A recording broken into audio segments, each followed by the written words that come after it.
Hey guys, what's up? Darcy here at 6 Strings 9 Lives. Finally back with a Gravedigger ranking. Been promising this one for a while. I'm actually glad I waited though.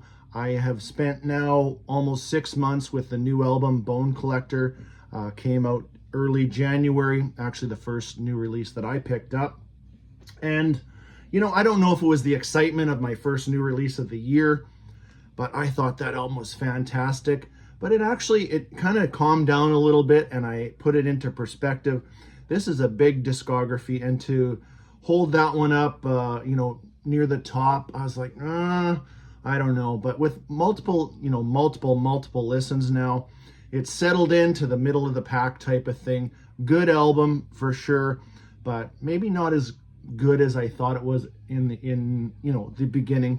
But anyways, I got 21 Gravedigger albums to go through with you, and we're going to hold up each one. We're going to go from 21 all the way to 1. I guess some Gravedigger fans would say you should include the album from '86 that they did under the name Digger. I actually don't even own that album, so I'm just going with the 21 albums under the Gravedigger name. We'll try to, as per usual with my rankings, we're going to mention, some lineup changes. And all in all, there's not as many lineup changes as you think. It's not like, Megadeth lineup changes, that type of deal. Anyways, I'll hold up each album. I'm going to name a couple songs. I would say, honestly, guys, the bottom 6 or 7 are my least listened to Gravedigger albums. And I'm not going to say there's not a bad album in the bunch, but they just go from, number 1, like the first chunk, 1 to probably 8 or 10 are just fantastic, must-have Gravedigger in my opinion. And then some of the ones in the mid, I just don't get to them as much, but they're all solid albums. But near the bottom, I'd say, maybe you get into that repetitious stuff, or just more of an even keel album instead of some peaks and valleys with some standout tracks, things like that. But what else can we mention? We'll mention some of those lineup changes. Chris Bottendahl is basically Gravedigger. He's been there from the start, with some very good guitar players that we're going to mention as we go. But we're almost 3 minutes in, and I've shown Dick all, so let's get moving. And one more thing before we get started. I will continue to do, rankings on some of these lesser known bands. Next up for sure for me will be Annihilator from Canada, where I'm from. Still have one planned for Anvil, and another Canadian thrash legend is Razor. I got that one put together too. Just got to record it, but let's get moving with the Gravedigger ranking. So here, coming in at number 21. And this came out in 2018. This is their 18th studio album, and not counting that Digger album. So we'll just go with that. So this one is last to feature drummer Stefan Arnold. He actually was with the band for 13 years.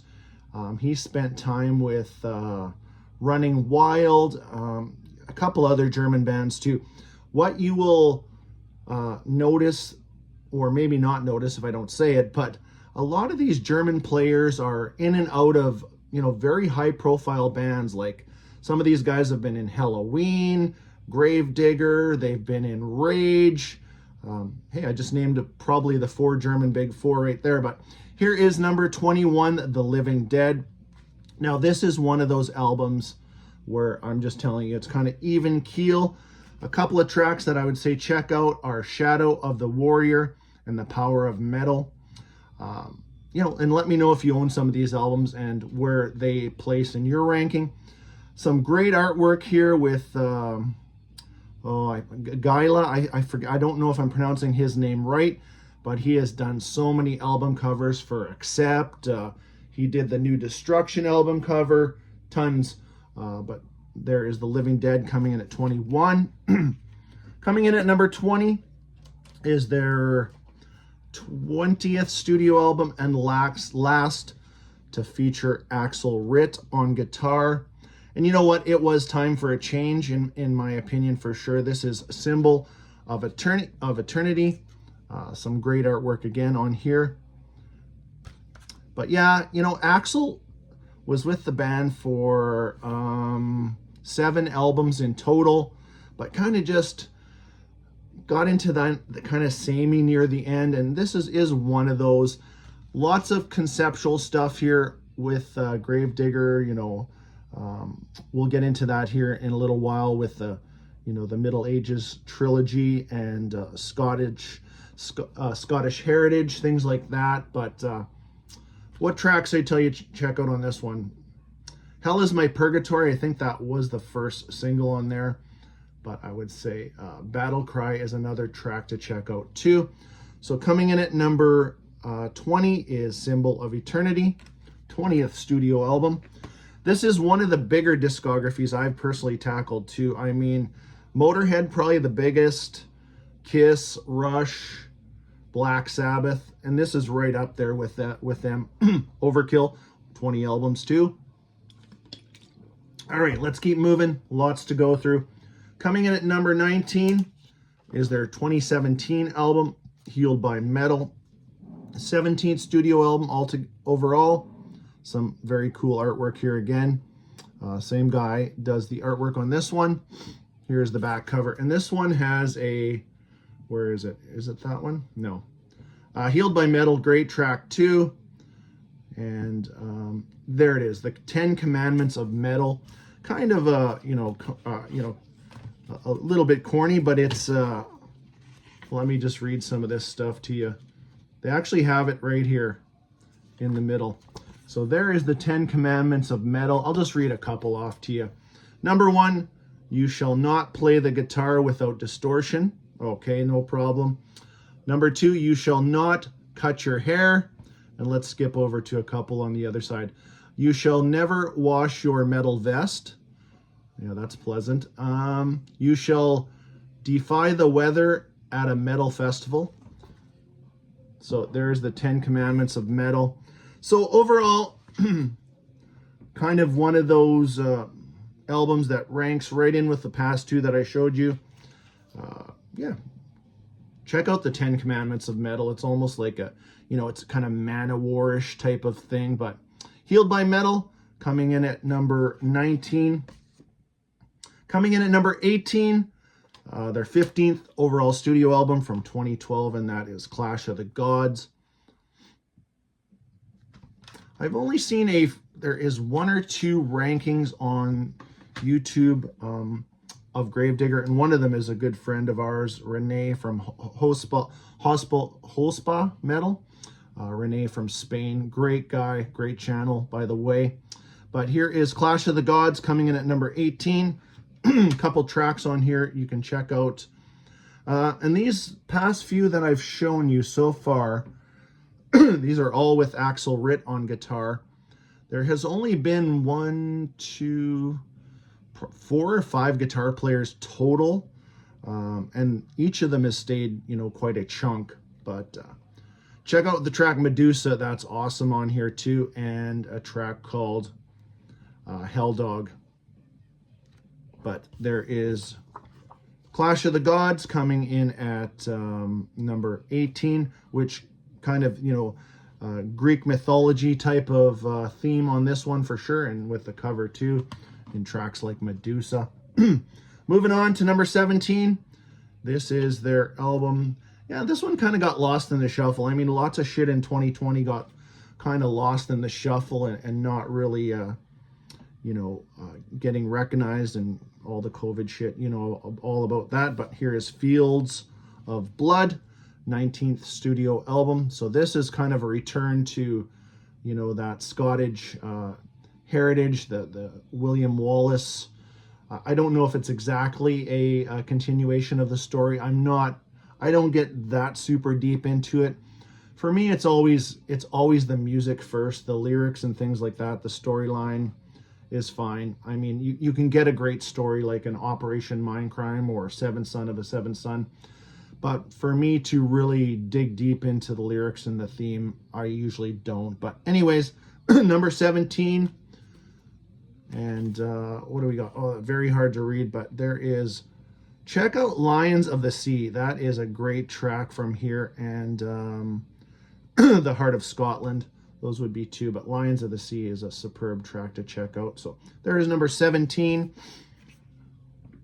Coming in at number 16, this is one of 5 albums that features Manny Smith on guitar. And if that name is familiar, he was with Rage for, I don't know, how many years was he with Rage? Probably 5 to 6 years he was with the band Rage, and was in the era, my favorite era of Rage, but that's for another day, another band that I really enjoy. But anyways, here is number 16, the 11th studio album called The Last Supper. Third album to feature Manny Smith on guitars. There's some really good shit with Manny on guitar here to come. And but obviously, you know the theme on this, The Last Supper. But I would say this one, for me, it's just one of those like this. There's not any really terrible tracks, but stuff that sticks out. Maybe Black Widows, that's a great track too. Hell to Pay, check those two out for sure. And I mean, with 21 albums, I cannot remember every track. I mean, when I put them on, they come back to me, but they're not burnt in the brain like some of the, you know, burnt in the brain stuff from back in the day. But there's The Last Supper, coming in at number 16. Coming in at number 15 is the 4th album with Manny on guitars. This is 2007's Liberty or Death, 12 studio album. Now, this one and that one, these are reissued by Metalville. They do a good job. The covers are a little bit dark.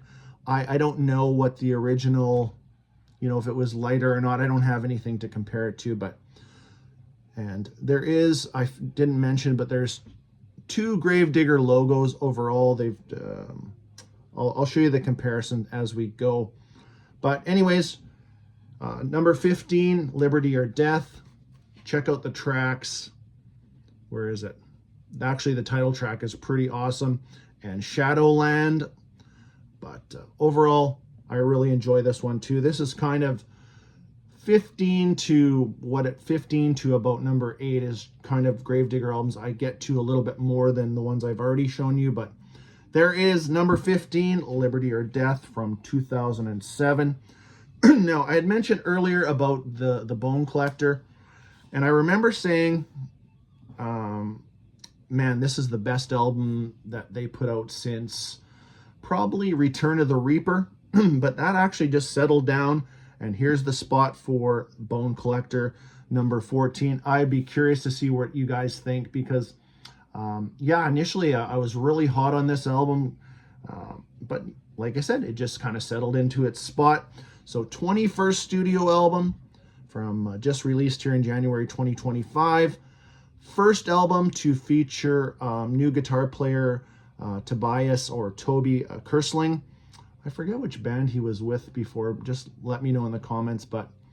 And initially I thought this cover was pretty awesome, but it's actually not. It's AI generated or AI assisted.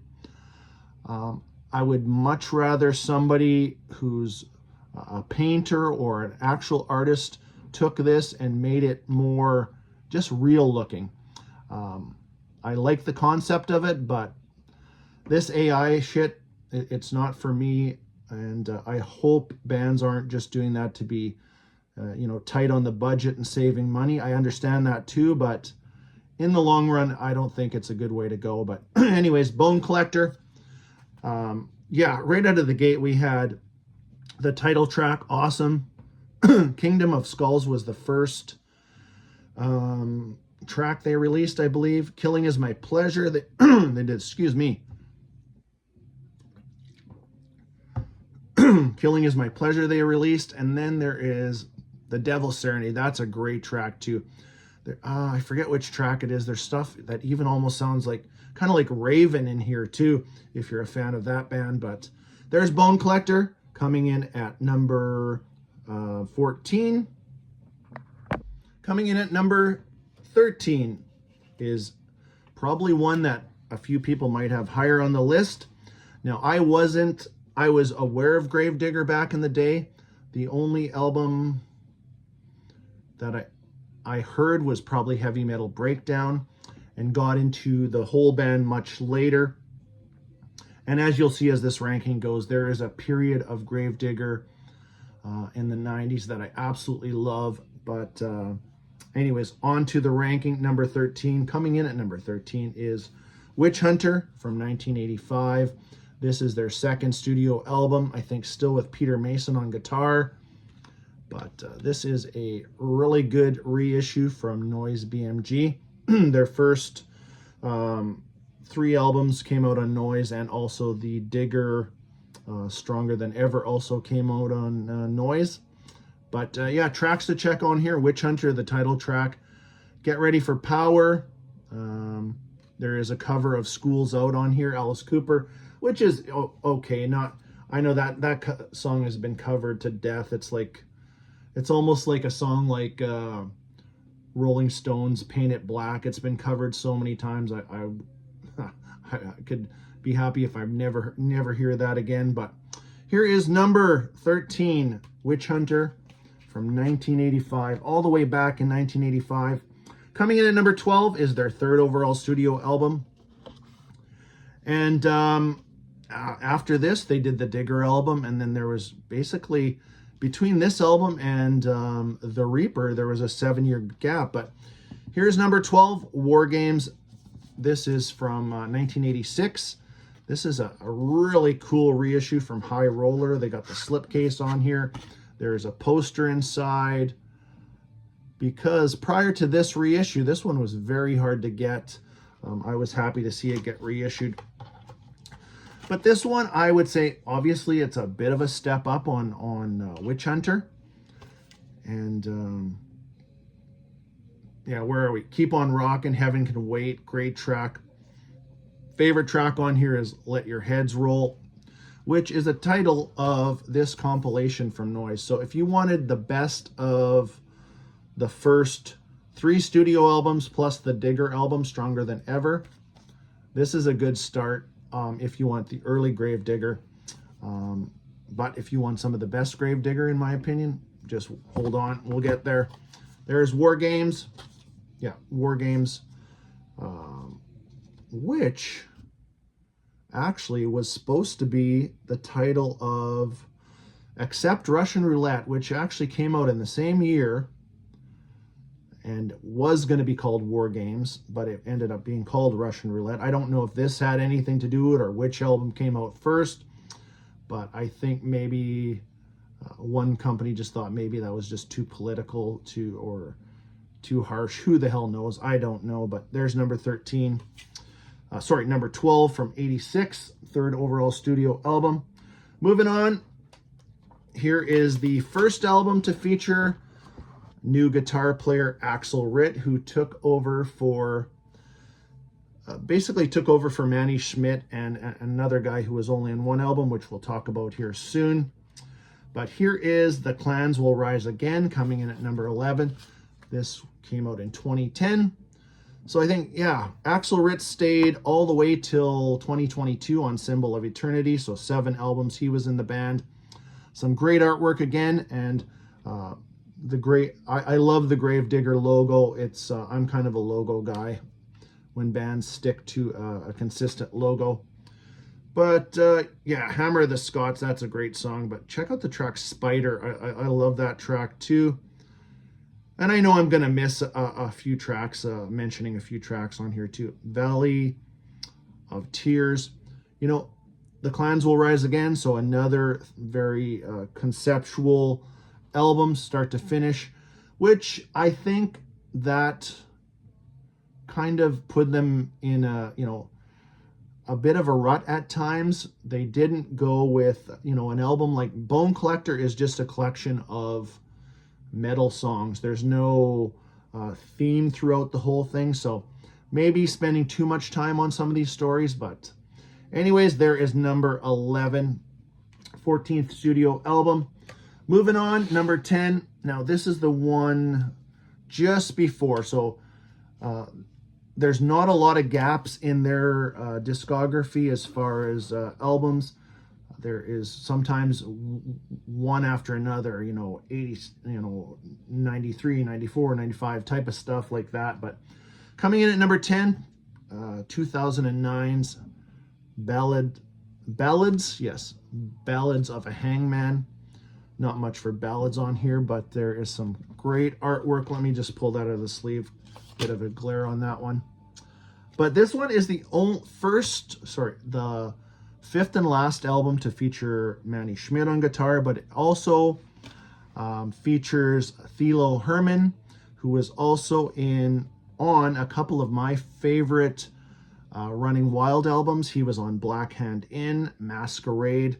He actually stayed for 4 albums in Running Wild. So like I said, I think I said in the beginning of the video, there's lots of these great German musicians. They're almost interchangeable parts, and they've been in some high profile bands, great players. But this one was the only one as a 5-piece, was it? Yeah, maybe. But yeah, so 2 guitar players instead of one. They had Manny and Thilo on guitar. There's the back cover. So yeah, coming in at number 10, so definitely middle of the pack. What you have here is just a very solid album. Check out the last track for sure, called Pray. And then, where is it? Sorrow of the Dead, another track to check out. So there's number 10 from 2009. Coming in at number 9 from 2014. This is the 16th studio album. And I think, is this the first? No. Actually, I think Ballads of a Hangman might be the first on Napalm Records. Gravedigger had a good stint with Napalm Records, 6 or 7 albums, something like that. But yeah, this is, for me, this is the best album that Axel Ritt was on with Gravedigger. And here's a bit of a change in the logo on this one too. They have the kind of the scythe coming down on each one, but they've since removed that on the last couple. So this logo lasted for maybe 6 albums, but that is some fantastic artwork. But yeah, and last to feature their original keyboard player. And now I didn't mention that before, there is, background keyboards, like, I mean, even Iron Maiden has a background keyboard player that you don't really see on stage. Maybe like a Claude Schnell type of guy, but there's some very atmospheric stuff just added in that you don't really notice. It's still guitar driven, things like that, but definitely check out, where is it? War God. I love that track too. And where is it? Tattooed Rider, another one to check out. But yeah, definitely if you wanted any of the, to listen to anything from the Axel Ritt era, I strongly recommend that one. Moving on, number 8, this is their debut, which I'm sure there's people out there that would put this one much higher, but I probably don't know it as well as you do. But here's 1984's Heavy Metal Breakdown. I mean, it's a classic. There's no doubt about it. That classic 80s metal cover. Tracks, Headbanging Man for sure. Great track. We Want to Rock You. And the one thing I love about, especially metal from Germany, is just the pronunciation of some of the words. They're, back in the day, they weren't, their English wasn't great. I mean, even in the beginning, Chris his English wasn't great to even write some of the lyrics. He was assisted in that also, but I love hearing that accent in there too. But yeah, here it is. Number 8, Heavy Metal Breakdown from 1984. Now, I would say these top 7, you guys, there's some interchangeable ones in here for sure. It is absolute quality, and I highly recommend any of these ones, especially 93 to 99 with Uwe Lullis on guitar. If that name sounds familiar, he's been in several other bands, but he is the current 2nd or 3rd guitar player in Accept. I always say he's kind of wasted in that band, but everybody needs a paycheck. But Uwe Lullis on these some of these I'll mention are just unreal. But here's number 7, coming in at number 7, Knights of the Cross from 1998. So this is the second of the Middle Ages trilogy. There's a better shot of this cover. But man, there's just top to bottom on these albums too, I would say. Where are we? Lionheart, what a great track that is too. And hard to read some of this, and the title track, Knights of the Cross. But this one, the guitar tone on some of these albums, or all of the albums with Uwe Lollis on guitar, are just fantastic. This is also the first album to feature their long-term bass player who's still in the band, Jens Becker, who was also in, he was in Running Wild for a while too, some of the later albums. I think he was on Blazing Stone and Death and Glory. So like I said, these German guys get around. They're always helping each other out. So that was number 7, Knights of the Cross. Coming in at number 6, Excalibur. So this is the final album of the Middle Ages trilogy. Again, you can't go wrong with any of these. My top 7 would, like I said, but there is the cover for that. And, you know, there's their band, and there is their keyboard player, HP, sorry, Kasenberg, I think that his name is, dresses as the Reaper, and then stands back in the stage. But there's a young Uwe Lollis right there, Chris Bottendahl, Jens Becker, and Stefan Arnold. What a great band, and what a great album this is. There's the back cover, so Knights of the Cross. Excalibur, awesome song too. There's just so many. I know I'm going to miss a few, but Mordred's song also. Pendragon, check that one. If you only check out the one track on this album, Pendragon, so awesome. Moving on, number 5, and second with Manny Schmidt on guitar, and this one actually moved up the ladder over the years. Rheingold, coming in at, like I said, number 5, 2003, 10th overall studio album. Manny Schmidt is superb on this album. The guitar tone is, and it just reminded me a lot of some of that stuff he did with Rage. That was so good too, but great album. Where's my favorite track on here too? Valhalla is awesome. Dragon, Sword, just everything to do with the, yeah. It's kind of a medieval theme too. Maidens of War, another great track too. But check out Rheingold, coming in at number 5. And number 4 is this one, another one that just went shooting up the ladder over time. This is the Grave Digger from 2001, 9th overall studio album. Now there's a better shot of the real cover in here. I'll pull this out. So this is the first to feature Manny Smith after he left Rage. I don't know if he did much in between. There's Manny Schmidt right there. But yeah, what an album. Killer guitar tone on this. My favorite track on here, if you only check out one on this one, is called Funeral Procession. Check that one out. Son of Evil. Right out of the gate, this one just smokes. So The Grave Digger from 2001, coming in at number 4. Coming in at number 3 is 1996, Tunes of War. Would very well be a lot of people's number 1, but like I said, lots of interchangeable parts on these top 7 because they are that good. But this is their 6th overall studio album and first of the Middle Ages trilogy. There's a better shot of that cover for sure. And there is a band shot on the back. Yeah, you can't go wrong with any of this. The Brave, the intro into Scotland United, the Ballad of Mary, Queen of Scots. Where's the one that William Wallace, Braveheart? I mean, you know that story too, but this one is just strong throughout. And yes, full-on concept album that It doesn't lose you for a minute. Just fantastic. So that is number 3. Tunes of War.